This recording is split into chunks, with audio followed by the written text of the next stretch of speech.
The Birdman, a spectacular pre-Columbian figure made of solid gold from the mysterious Cocle culture.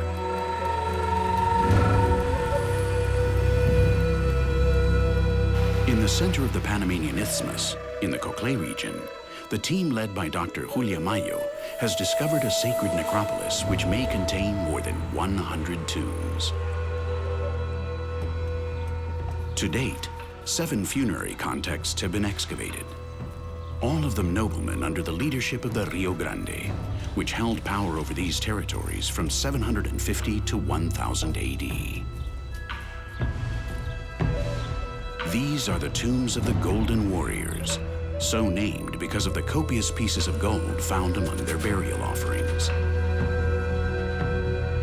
Stories told by Spanish writers who chronicled the conquest and the ancestral customs that continue on in the indigenous villages in modern Panama are valuable sources of information for learning more about what life was like for these powerful warriors. Panama, a narrow strip of land 700 kilometers long, which connects South America with Central America.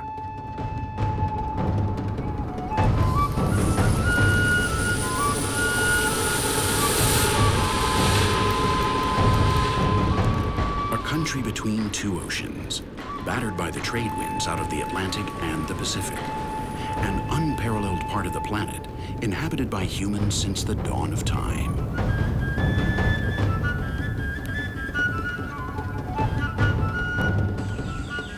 There is archaeological proof that shows man was already here on the isthmus more than 10,000 years ago.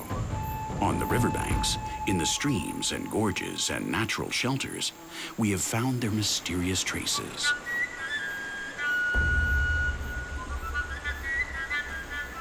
Some 200 kilometers to the west of Panama City, in El Caño, the archaeological discoveries that have been made have astonished the international scientific community.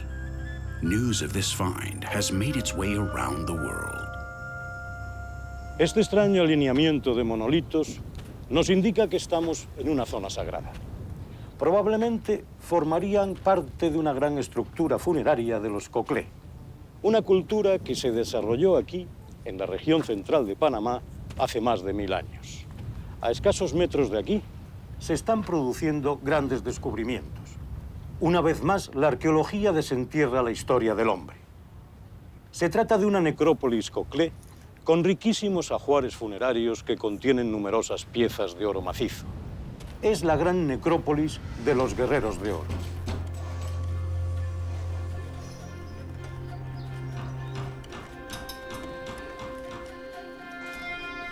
In this large cavity, held up by hundreds of sandbags, the interdisciplinary team headed up by Spanish Panamanian archaeologist Julia Mayo is excavating a new tomb.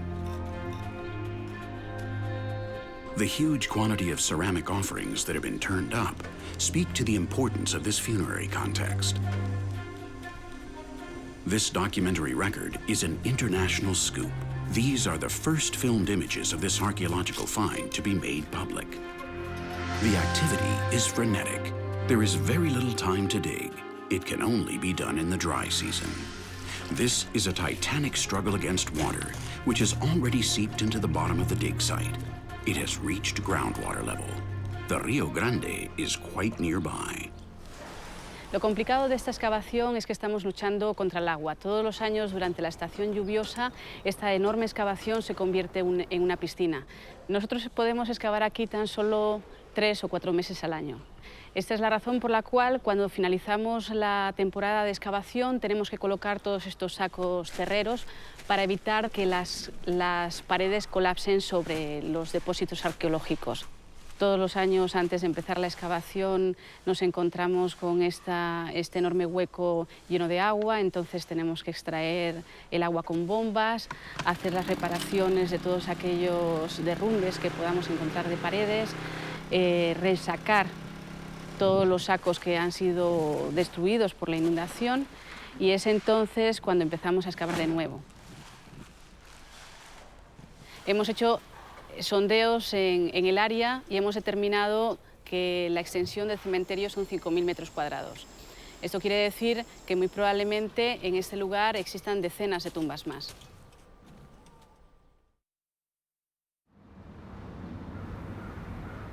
Panama has experienced a huge growth spurt in the last few years. One good example of this is the group of skyscrapers found in the capital. Panama City has become one of the most cosmopolitan cities in Latin America. The Panama Canal is the main driving force behind the country's economy. A colossal project, it was unveiled in August of 1914. For 10 years, 75,000 workers labored day and night to create this engineering marvel. Each year, 12,000 ships pass through its gates, and when the new canal opens, this number will double. Thriving modern Panama lives side by side with the ancestral cultures of the Isthmus. Located near the canal are indigenous settlements which seem to be rooted in the past. Their fierce commitment to their customs is voluntary. They own their own land and are organized in self-governing communities. The Emberá, Cuna, Ngobe Bugle, and Naso people are just a few of Panama's indigenous groups, carefully safeguarding their traditions and their way of life.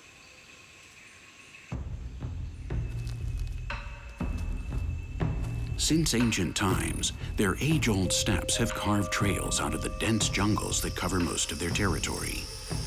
They are the original inhabitants of the Isthmus, and they treasure the knowledge and history of their ancestors.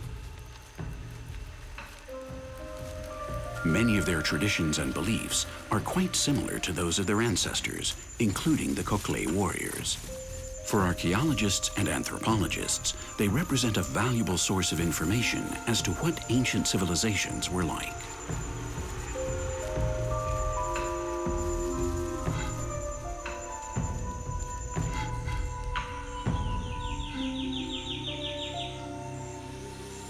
These forests still hide a multitude of secrets. Their former residents left cryptic messages carved in the rocks. Petroglyphs that speak of an archaic past through mythical scenes, like the battle in this cave painting between a lizard and a cat.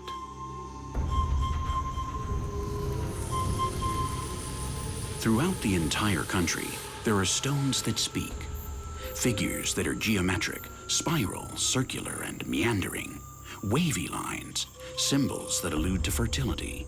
Some experts are convinced that they were carved by shamans while in psychedelic flight in the twilight of time.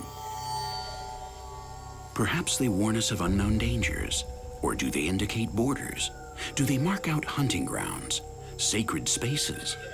Some are the ancient echo of human groups that inhabited these lands long ago. Others are much more recent.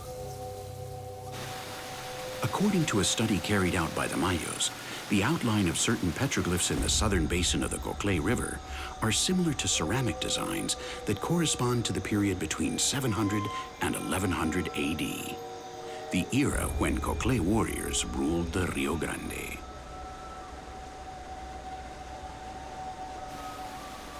They are normally found off the beaten path, in mysterious spots where the force of nature is more striking, like in the Anton Valley with its painted rock.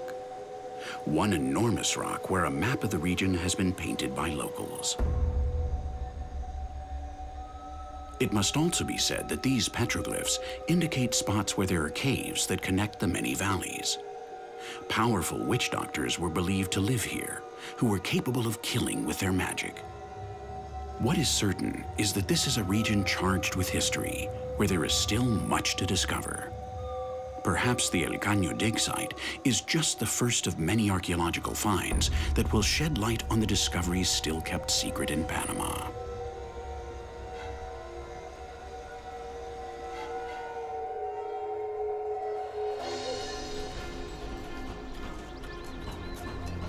Mercedes Guinea and Carlos Mayo, archaeologists from the El Caño Foundation, are continuing their excavation work on a new tomb, where ceramic objects appear one after another. They must remove each one so they can keep digging. The work is slow and tedious. Each piece is photographed exactly where it is found before being removed. It is also labeled. This information is essential for creating a detailed map of the funerary context. All of the artifacts are numbered, classified, and described in detail. Cocle funerary groupings contain a myriad of pieces. But who were these noble chiefs? Los Cocle eran un grupo guerrero que dominaron el Valle de Río Grande y sus inmediaciones desde el 750 después de Cristo hasta el año 1000, momento en el que se producen una serie de fenómenos atmosféricos que hacen que su sistema entre en crisis y que estos grupos abandonen las llanuras de Cocle para habitar o subsistir en las montañas.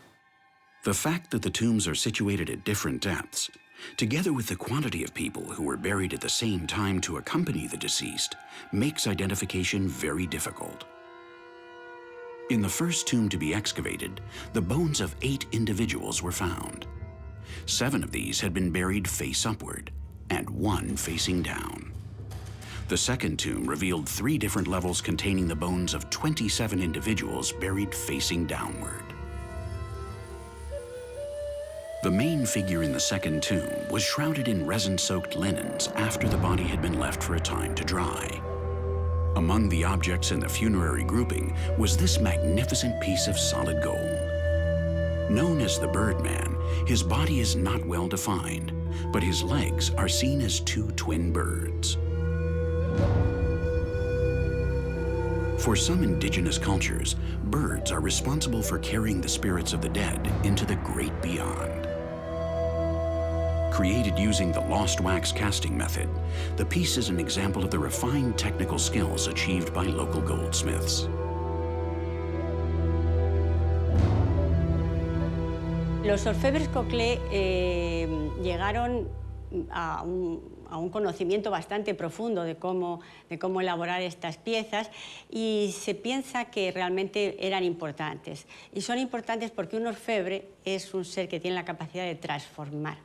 Coge algo que es una piedra o un metal y lo transforma en algo líquido y luego en una figura.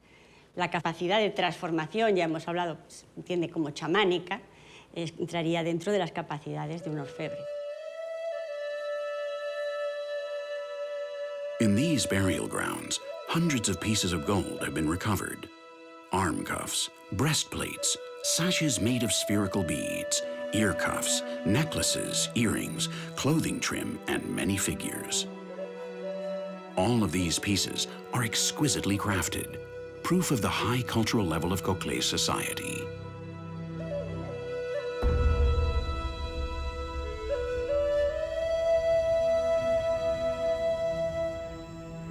Uno de los rasgos arqueológicos más interesantes de este sitio son estos alineamientos de monolitos de los que apenas sabíamos nada hasta ahora.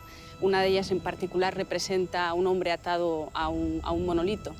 Esto, junto al hecho de encontrar en las tumbas a un grupo de personas acompañando a los jefes que probablemente han muerto sacrificadas, nos hace pensar que estos monolitos sirvieron para mantener atados a los cautivos antes de ser sacrificados y enterrados junto a los jefes en las tumbas. Through a fortuitous series of events, when the Rio Grande was rerouted, a Cocle necropolis was discovered on property owned by the Conte family. It was the Peabody Museum at Harvard that organized the first excavations in 1930. They found 59 tombs, 6 of which were large multiple graves, 14 were medium in size, and the rest were small and individual. Most of the tombs contained 22 bodies, one of which was surrounded with rich trappings.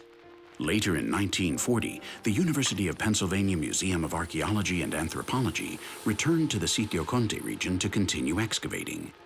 They found 35 burial sites, some belonging to high-ranking figures with funerary groupings of gold and copper. Today, it is known that Sitio Conte and El Caño are Cocle necropolises, which were built independently, but in the same period of history. These monoliths, which were discovered at the El Caño dig site, are quite similar to those unearthed at Sitio Conte, indicating that the funeral rites were identical in both necropolises. At the City of Knowledge and the El Caño Foundation, located in the capital city, several statuary monoliths found at the archaeological site are on view.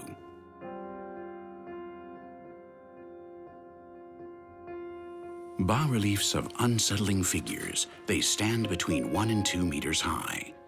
Some are anthropomorphic, while others are sculptures representing figures that intervened in the funeral rites.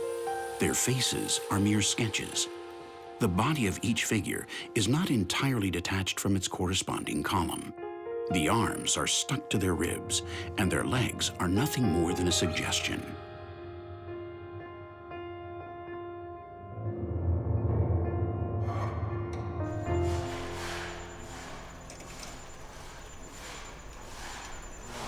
As in the case of previously excavated tombs, there is a huge quantity of ceramic offerings. During the funeral rites, they arrange the bodies at the bottom of a pit, covering them with highly decorated ceramic vessels. It is uncertain whether these were broken during the burial ceremony or whether they have been broken over time. Judging by the number of fragments that have been discovered, archaeologists think that many individuals may have been buried in this pit.